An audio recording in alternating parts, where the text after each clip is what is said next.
one more step, we can see you That's a good idea. All right. Yeah, you gotta have to step down. another step. Guys, just squat. This is it. Sit. Susan, would you do me a favor? All right, welcome everyone.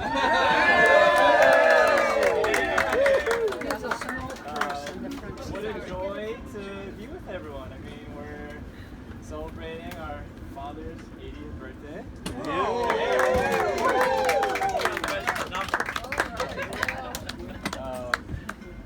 And yeah, it's been so fun. I mean, I think also acknowledging the place we're at, where this is also the 50th birthday of this house, and it's been so fun to just talk with a lot of you about different memories. So, also want to toast this house and this place that I think has been so sacred and holding so many memories for all of us who are here and those who aren't, but have definitely shaped our lives and our fathers. So definitely a cheers to... Cheers. Happy birthday, house. Thank you.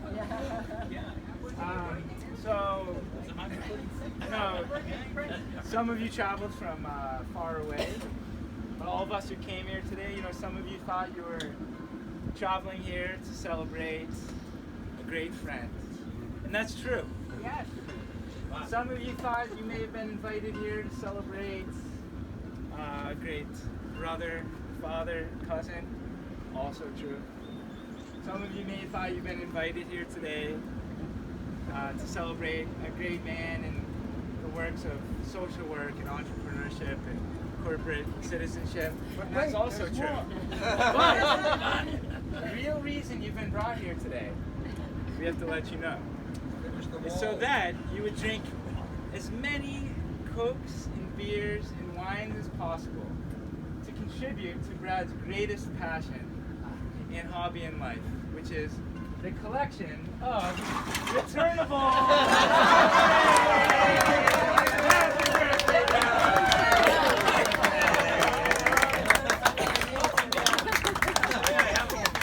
That's why I had to build a shed.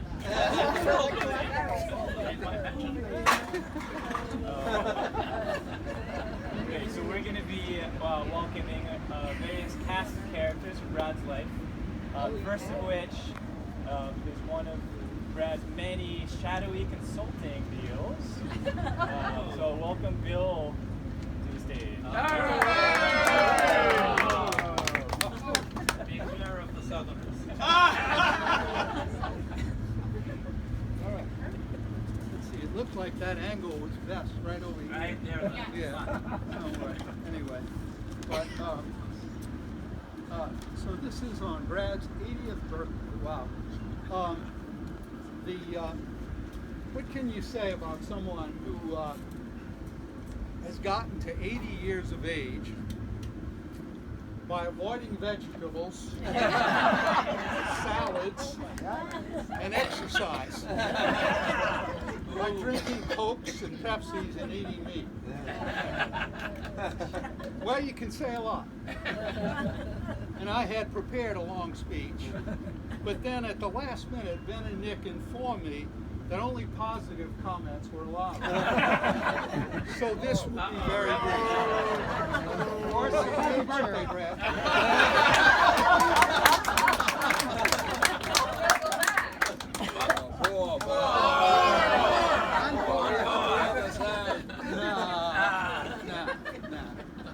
Everybody knows that Brad is a lovable old bear of a man, ever young in spirit, quick-witted, always jovial, creative thinker, a generous sharer of knowledge among those who need it, like all potential entrepreneurs in Africa, and always ready for every conceivable adventure that life can bring. If he had more money, I'm afraid his remains might now be being retrieved from the bottom of the ocean, somewhere near the Titanic.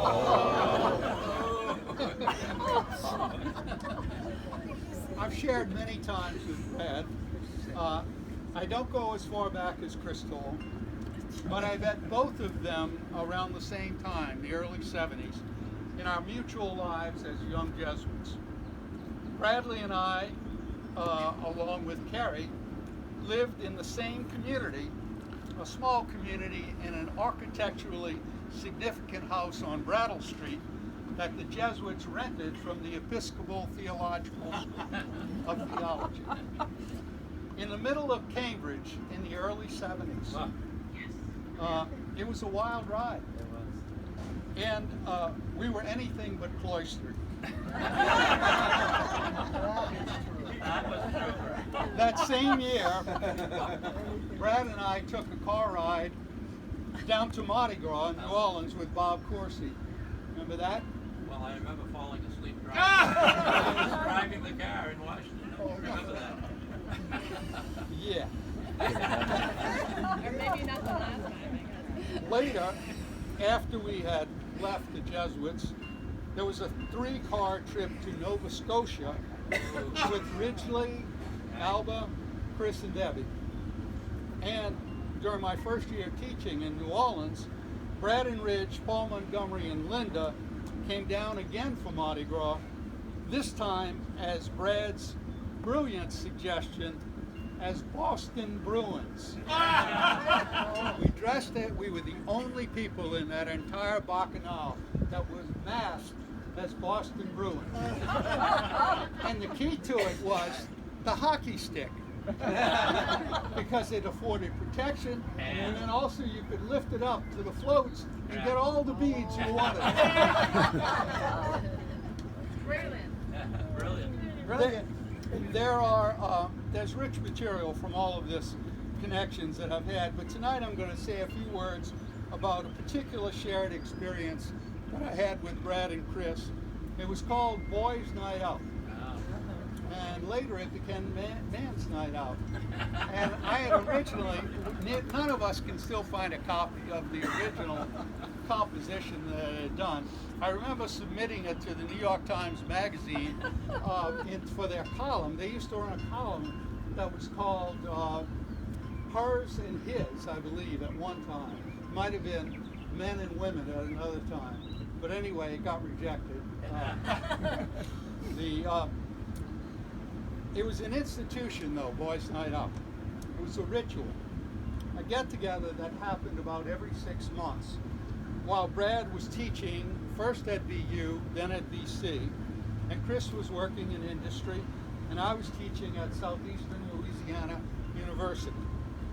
The scene of our gathering was always Callahan's, a bustling, noisy restaurant and bar. It was located in Newton, although they had one in Weston as well for a little while. And it served 12-ounce martinis in beer glasses. It had a habit of pushing through hordes of chewers in a quick turnover method so that they'd have a lot of people coming through during the night. And it employed a staff of about 20 to 30-year-old waitresses. And it didn't cost much. It didn't cost an arm and a leg. It was perfect, in other words. Chris would arrive first, and then me, and Brad finally. Sometimes Chris and I would already have our martinis in hand when Brad arrived for his first glass of wine. After being seated and engaging in the immediate process of catching up, a waitress would come over. Please don't go there. Please, I beg of you. I'm sorry. Truth will out, I have to. I'll make you a martini if you don't. I'm keeping it more or less anonymous. I'd say so. After being seated and engaging in the immediate process of catching up, we would be visited by a waitress. We had not even looked at the menus, of course. We were just talking. And by the time she came over for the third time, with her notepad ready to take our order, Brad would explain that, contrary to expectations, we were going to occupy the table for the entire night. Sometimes he would also add a tall tale, like we were producers, collaborating concentrating on a new film.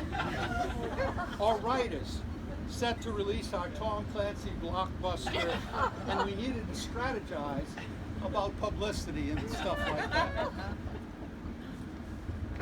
When we were finally ready to order, Brad and Chris would go through a familiar charade.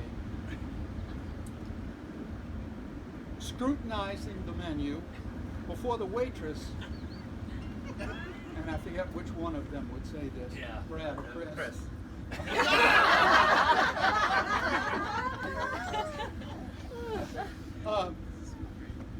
They would look up to her innocently and ask, "How are your tips tonight?" They steak tips, of course. If the waitress was familiar with us, she might parry the double entendre with a smile and answer like, "Very tender." Regardless of the response, invariably, they would both order the steak tips every single time. Thereafter, the evening would be one of swirling talk, verbal banter, jokes, and grilling each other. We would discuss politics, religion. I think at the time I was the only one still going to church regularly. Economics, books, and Wall Street investments. In the latter discussion, I was never allowed to forget my recommendation of a stock called Bowmar, which had tanked immediately after I recommended it. For years, I would hear, "Bill, how's Bowmar doing?" How are your tips? And we never gave much tips. We would also talk about ideas for joint projects, like a novel about a pope who had been poisoned by some of his cardinals. It was Brad's idea, and he sketched it out, the whole plot. Chris's job was to write it, which I just found out tonight he actually did. And I was supposed to do the polishing, editorial work, bringing it all together in some sort of a bestseller form. But now I find that it's still in Chris's old documents. It didn't need to be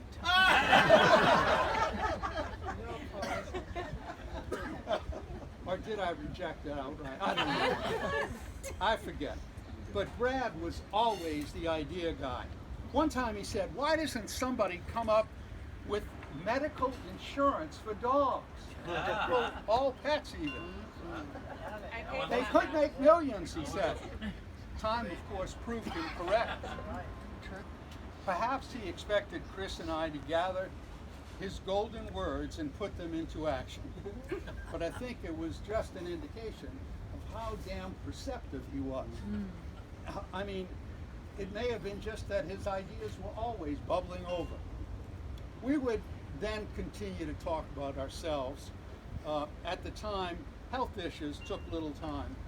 Later, long after Callahan's departed, there would be more time about those things. The agenda was more about how we were doing, where we had been, and where we were going.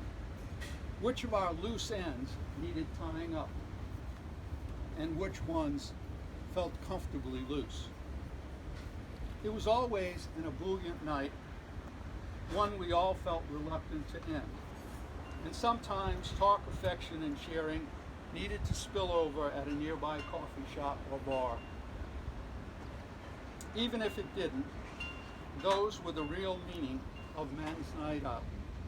Talk, affection, and sharing.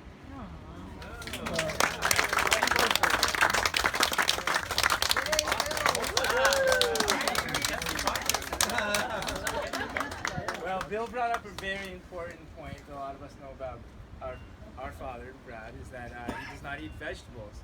Which leads to what many of you may not know is that over 80 years he's been owning a very careful 5-point self-care plan. How he got to age 80 looking so healthy and vibrant as he is. Point number 1 of this plan is Diet Coke. Ben and I heard the honk of the Ford Taurus coming up the driveway. It meant that Brad had found a deal at Roche Brothers, and there were 30 cases of Diet Coke we need to unload into the mudroom as fast as possible. Possibly no one has drank as much as him, and the results speak for themselves. And point number 2, let distance be no barrier to a healthy skincare routine.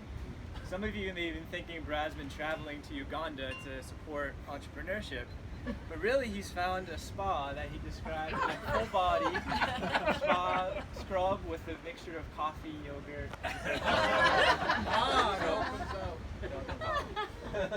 Those are supposed to be held in confidence. Step number 3 to living such a long, healthy life is intellectual curiosity. You must, if you want to succeed in this plan, subscribe to a minimum of 15 magazines at any given time, have at least 5 new books dropped off at your house, have multiple computers open to multiple news feeds at all times, and you also will lead a vibrant, healthy, successful life. But this also leads into the next point, which is sleep. A lot of us know that sleep is very important. What you may not know is that we've been getting way too much of it. To lead a healthy life, you should sleep no more than 3 to 4 hours a night. And the key is you should fall asleep or wake up to the voice of Christina Amanpour. And point number 5, so I actually got diagnosed with COVID on my way up here a couple years ago. And so I was in quarantine downstairs while my father was upstairs. And so for a full week I got to hear the day-to-day activities of my father. And I thought in the mornings it might have been some, hallucinations. That how could possibly someone be on the phone for 4 hours talking one after the other, and then at the end returning to the first person to talk about what they had talked to the other person about. But seriously, as I'm 36 and realizing how hard it is to maintain and to cultivate relationships. And so point number 5, the importance of friendship. And with that, we have fellow gossip queen Victor to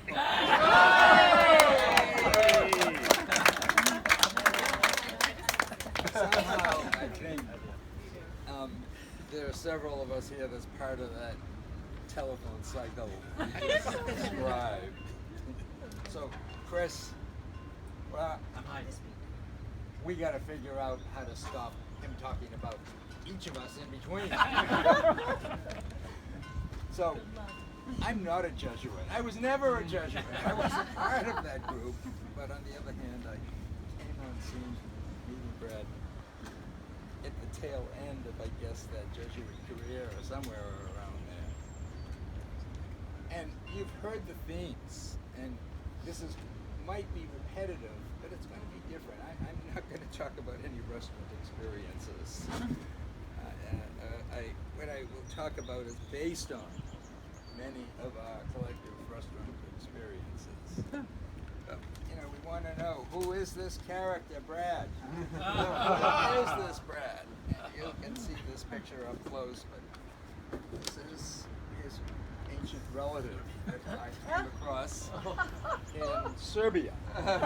He says he's Irish. I could look at the picture and tell me what the evidence is. So, look, good afternoon. Like Bill, this was going to be very brief. I've been writing these things and having these tributes to Brad. We've done it for the 50th. We did it for the 60th. we did it for the 75th. I don't know what else to say. Away already. And besides, none of us, well, there's a few of us here that are, but the rest of us, we're not going to remember what the hell we had for lunch today, let alone what Bill or Chris or Victor or anyone else has to say. So, happy birthday, Brad. I have the same thing. Thanks. All right. You're supposed to say, oh, but there's more. But more. All right. As I thought about this, I sort of had a flash of insight that it happens everyone. You follow those 5 things. That's true. It keeps you fresh and all. But the reality is, it comes in flashes. It ain't regular anymore. So anyway, the flash of insight that we had here that we don't often remember things like what I'm supposed to say next, for example. So I can't reuse the stories that I did before. I could. It'd sound new, but who knows? And that would be taking an easy way out. And those of us that you heard, he was many years in the Jesuits, and other people were as well, and they were very reverent and all. And we know that good Catholics, we don't take the easy way out. And Brad, especially. I mean, look at the wall. Is he taking the easy way out? No, he's building the wall. Build that wall! Exactly. Brad would never take the easy way out. So, by now you know this isn't brief anymore. Sorry. And so I am going to, like those that preceded me, Bill, go deep, as he likes to do. Brad likes to go deep. He likes to find the meaning of things underneath and probe and ask questions. He's the epitome of the Socratic, questioner. So I've listened to all the revelations that came out of the follow-up men's group to what Bill was talking about that met every other week, and it's been going on for eons as well, and started with a large group and ended with a smaller group, and goes back and forth. Very carefully to every detail that Brad has spoken over the years. I've watched his interactions with Nick and Lizzie and Ben and his extended family. I've done a lot of research in psychology and social pathology to try to understand it as well. The middle child phenomenon, you know what that's like. 5 boys, right? 6 boys. Oh, it's better than Mark. Yeah, but that's what happened. Lisa, isn't that what happens? No pictures of the last one. All right. I've researched all of his postings on TikTok and Facebook and all the other dances that he's done on that. He's done it. All right, and so I have a few qualities to share as well. This is Brad, a dimension that you may not have seen. Have you asked him recently what his pronouns are? You should. Ask him what his pronouns are. I think he uses Z. Is that these days? Okay. So it's widely thought that Brad doesn't attend to detail. That's not. It's a myth. It's a myth, and it's already been proven wrong. He would take the tomato and smell an onion 5 miles away. He pays attention to when there's a tomato and onion, and he takes it out. He pays attention to detail. So, when you ask him, is he traveling? Yeah, I'm going Thursday or next Wednesday. I'm not sure. No, he pays attention to detail. It's really widely thought that Brad traveled extensively for his centers in promoting the work of families, promoting the work of corporate citizenship. Wrong. He is really a KGB agent, and he has been all along. And how do I know? Did you watch the television over the last couple of weeks? Did you see those papers by the toilet? The classified papers that were in the bathroom by the toilet? One of them said, Brad Rubin's KGB agent on it. I saw it on TV. It's widely thought that Brad came back here to Maine to be with his family, closer to his family, and to enjoy the beauty that we have around us. The UPS and FedEx people in Watertown refused to deliver boxes of Diet Coke, boxes of books, boxes of that silly juice he was drinking, and carry them up the stairs. And when they refused and went on strike, he moved.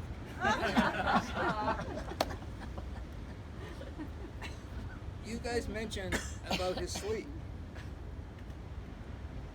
And it's widely thought that Brad doesn't sleep much. And that is, in fact, true. Not a myth. But what you don't know is that Brad uses that time. Heck, look, how many people has he talked to in the last, if he's on the phone with you in the morning, has he talked about AI? Huh? And ChatGPT. Everybody. This is Brad's new topic. Why? Because Brad invented ChatGPT. That's what he does when he's awake. And think about it. Who is the epitome of artificial intelligence? Oh, no, I didn't say that. Oh, no. Sorry.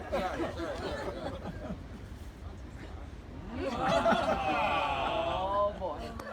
It's like a robot. You don't that's a robot. Don't trust that. Is that an AI drawing? So finally, it's widely thought that Brad is a generous soul. He's incredibly faithful to friends and family. He enjoys and practices humor. He's always learning. He's a valued friend. And in fact, all that's true. So,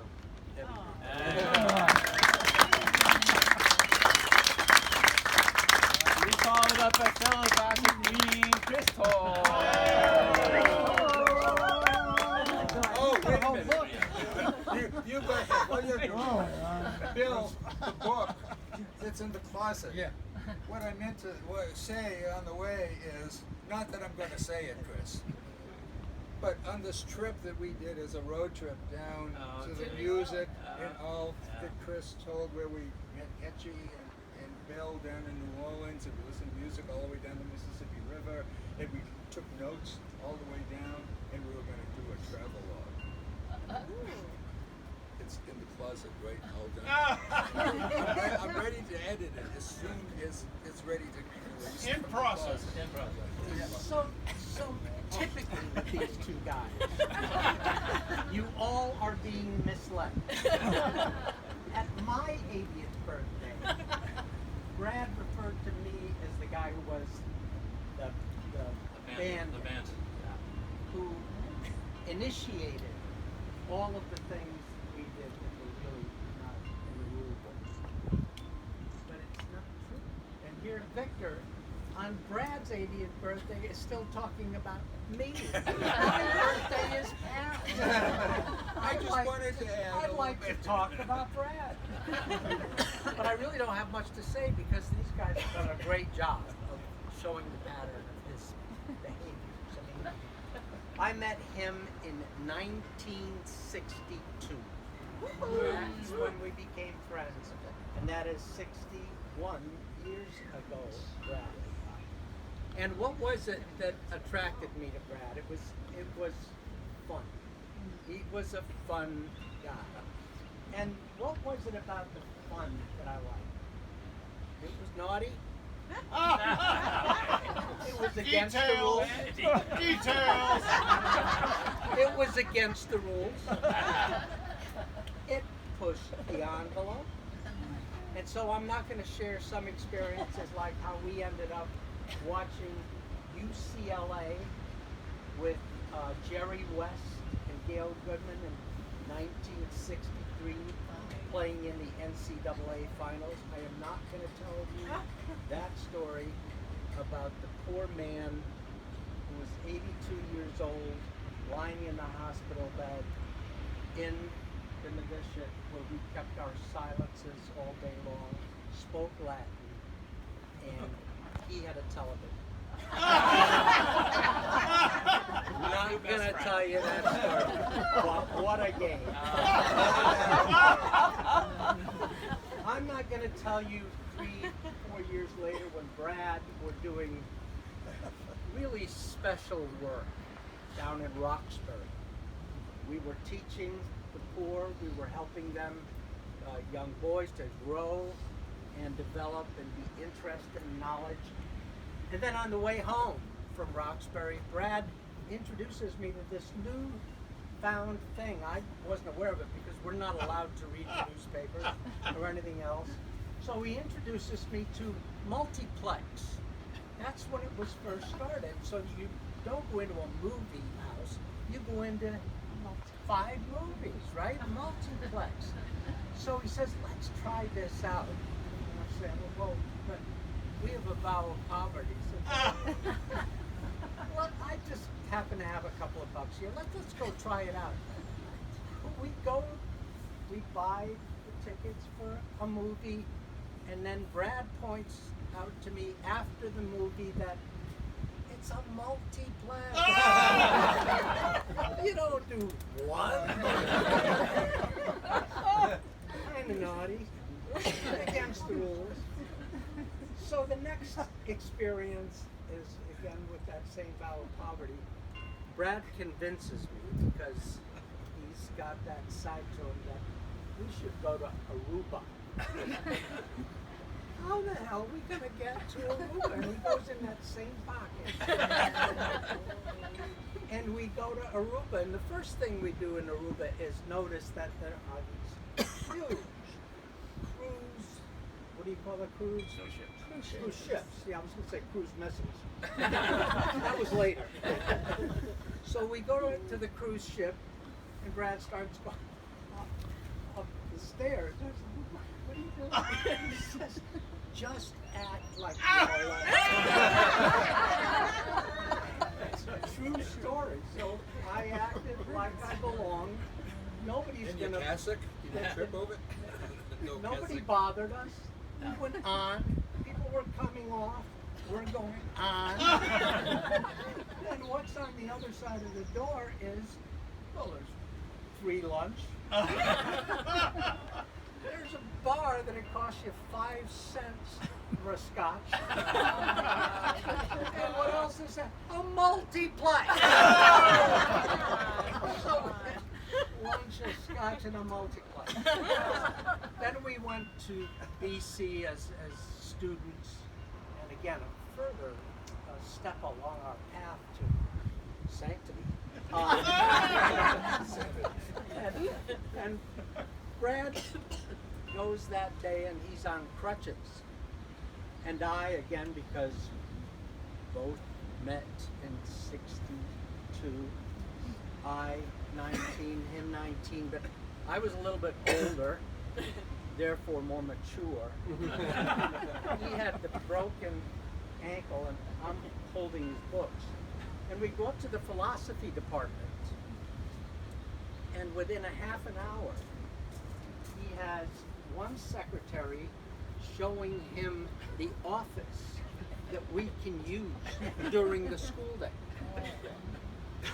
And then from behind her comes another secretary who's been looking for an office that we can use all year. We can just go there whenever we want. So that was my introduction to BC. I had a professor's office who was off on, what do they call it, sabbatical? Had it for the day. And then someone has mentioned the novel.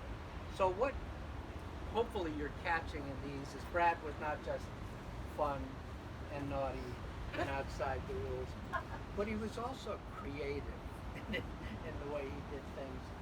And the novel was the creative part of it. And as Bill pointed out, Brad came up with the idea, and then he would tell me what to write. And I, the mature guy that I am, I'm sitting at home writing. And he's checking in once in a while. How we doing? Based on an idea by Brad Gould. And I will say this to the creativity, that novel is as current today as it was then. There's no question. I am not kidding. But the end, I'm coming to the end, is about 30 years ago. Brad came to me and says, you know, I think I know what it is with me that's, you know, kind of causes all the stuff that I do every day. He says, I'm curious. Curious? Brad, you're curious about every single everything that happens. People who are curious build what's the submarines that look for the Titanic. No, you don't care what it is. You're curious about how did they make those lobsters so good? You know, it's everything. And I think what you're surrounded by today are the people who find you fun, a little naughty, willing to go outside the rules, but definitely creative, and keep them enjoying every day. All right.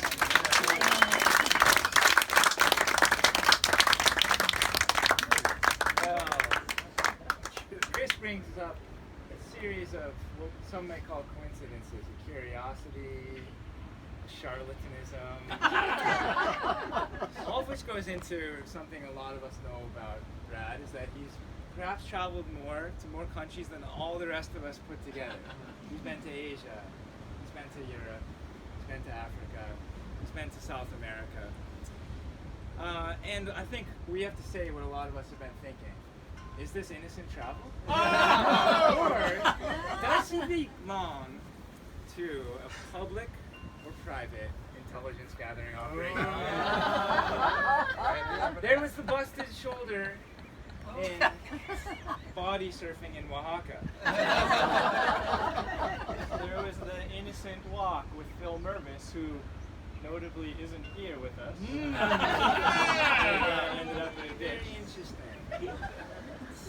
There's only one way to get to the bottom of who this man truly is, and that's to hear from someone who's known him longer than almost anyone else here. Please give a round of applause to our final speaker of the evening, Mark Googans.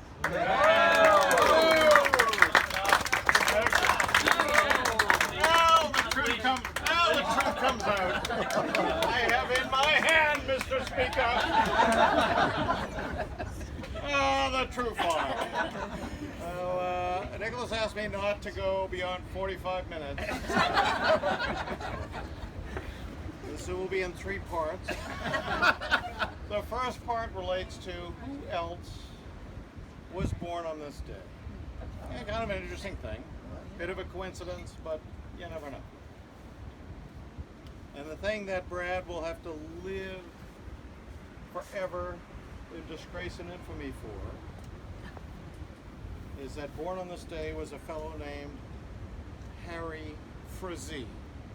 Oh, no. Who Boston Red Sox fans know is the man who sold Babe Ruth to the Yankees! Harry Frazee. Yes, sir. But the other people I looked at and I said, you know, if you kind of took some of these people and put them in a blender, you come up with Brad. I got 3 people. Okay? I did a lot of research. And by the way, I'm a big fan of the Bonzo Dog Doodah Band. Their saxophone player was born on today, but he's not the guy. Colin Jost, not the guy. 3 people. First, we have Sean Cardinal O'Malley. Man of the cloth, few issues, perhaps. Secondly, Stokely Carmichael. Working for the public good. All right, so we got a little the Catholic tainted element. We got the public good. The third and final piece of the puzzle, Gary Busey, who, if you know him, oh, crazy Hollywood actor. You put it together, I think there we end up with Brad. So now for the second part, I decided, yeah, I'm a lawyer for a living. Why work extra hard? This is a modern age. Artificial intelligence reigns supreme. I went on the web. But I need a humorous speech from my brother Brad on his 80th birthday. AI, tell me what you could do, and honest to God, I'm going to read you 3 examples. The first 2 are from Microsoft AI, the third from ChatGPT. Okay, ChatGPT. And I'll leave it to Nicholas to do the grading. By the way, if you haven't bought his book yet, it's available for sale. The Great Transition, fabulous book. So here's the first. Now again, artificial intelligence is going to take over the world. It knows everything. It knows who I am. It knows who you are. It knows your bank account, right? Maybe not. Maybe not. Because this is the first example that I think I would grade maybe a D. Okay. Good evening, everyone. For those of you who don't know me, I am your name. I thought you knew who I was. Brad's brother. I'm here tonight to celebrate my brother's 80th birthday, and what's an amazing 80 years it's been. Brad has lived a life that most people can only dream of. He's traveled the world. He's met countless interesting people and experienced things that most of us will never come close to. But Brad is more than just a world traveler. He's also a kind, generous, and loving person. He's always there for his family and friends, and he always puts others before himself. I am so proud to call Brad my brother. He's an inspiration for me and to everyone who knows him. So please join me in raising a glass to Brad, for the best brother a guy could ever have. Here's to Brad, the 80-year-old, ice cream loving, Africa traveling, world-class brother. May he have many more happy and healthy years to come. Now you may tell the prompt in that case was humorous birthday speech for my brother Brad, who lives near the beach, loves ice cream, travels Africa. They stuck that at the end. So they have this thing we can say, try it again. Here's version 2 from Microsoft. They still don't know who I am. Good evening, everyone. For those of you who don't know me, I am your name, Brad's younger brother. I'm here tonight to celebrate my brother's 80th birthday, and what an amazing 80 years it's been. Brad has lived a life that most people can only dream of. He's traveled the world and met countless interesting people, and experienced things that most of us will never. He has climbed Mount Kilimanjaro. He has hiked the Inca Trail and scuba dived in the Great Barrier Reef. He's also been to every continent except Antarctica. Brad is more than just a world traveler. He is also a kind, generous, and loving person. He's always been there for his family and friends, and always put others before himself. I remember when I was a kid, Brad would always take me to the park. He would teach me how to ride a bike, and he would always be there to cheer me on. When I was in college, by the way, you owe me, Brad would help me pay my tuition. He even let me live with him for a while. And when I got married, Brad was my best man. He gave a beautiful speech and made me laugh so hard. I'm so proud to call Brad my brother. He's an inspiration to me and to everyone who knows him. So please join me in raising a glass to Brad. Best brother a guy could ask for. Here's to Brad, the 80-year-old ice cream lover, Africa traveling, world-class brother.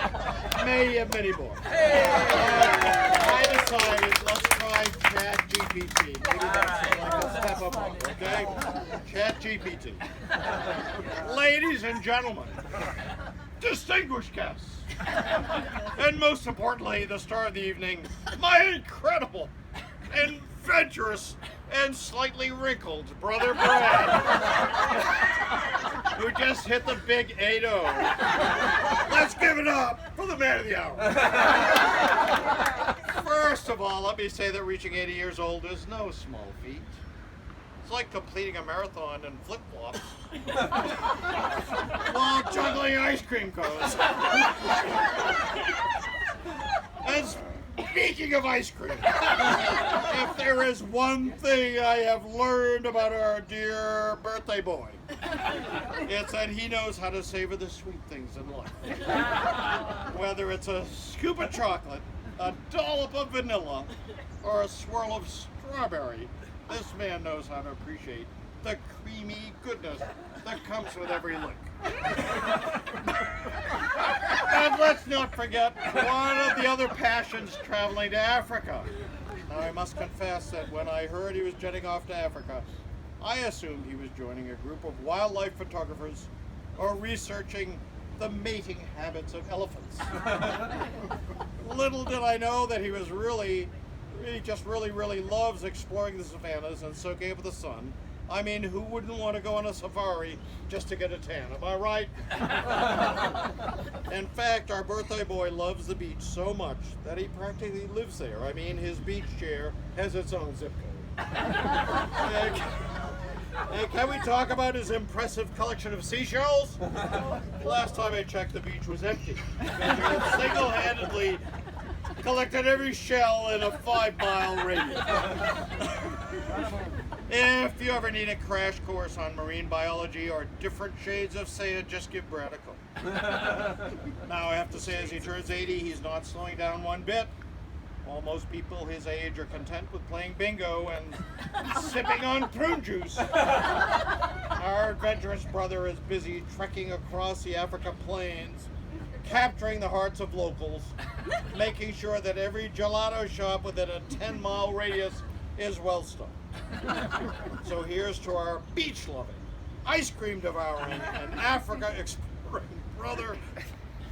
May your days be filled with sandy toes, melting ice cream cones, and wild adventures that put Tarzan to shame. Happy 80th birthday, my dear brother. You're an inspiration to us all and proof that age is just a number, albeit a number that comes with discounts at the local ice cream bar. Cheers. So that is what artificial intelligence has to say. Now for the third part, I'm the youngest of 6 boys. Bruce is the oldest. I am the youngest. When I was in kindergarten, Brad headed off to the Jesuits. Very few memories of him till high school. One memory that sticks in my head, Brad worked at the local Esso station, which is just 4 buildings down from where we grew up in Portland. And we actually by then had a TV. We grew up, if you can imagine this, 6 boys, 2 adults in a house with 1 bathroom, no shower, no clothes dryer, no dishwasher, and eventually a TV.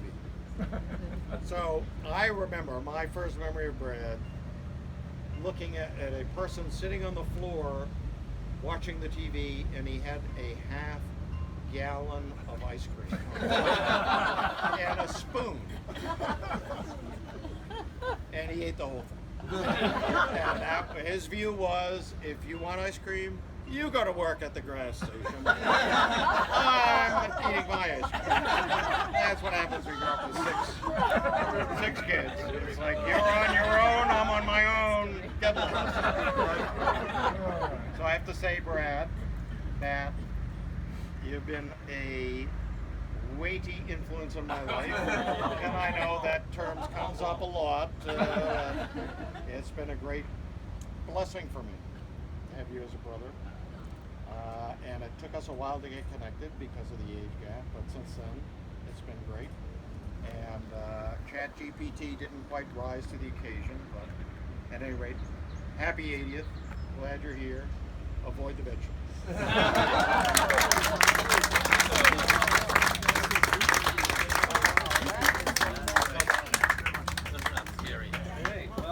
The strawberry shortcake is waiting. We want to do one last toast. Dad, happy birthday. We love you so much. Love you. So happy to celebrate and bring these beautiful people together. Thank you. And welcome on up. Here, here.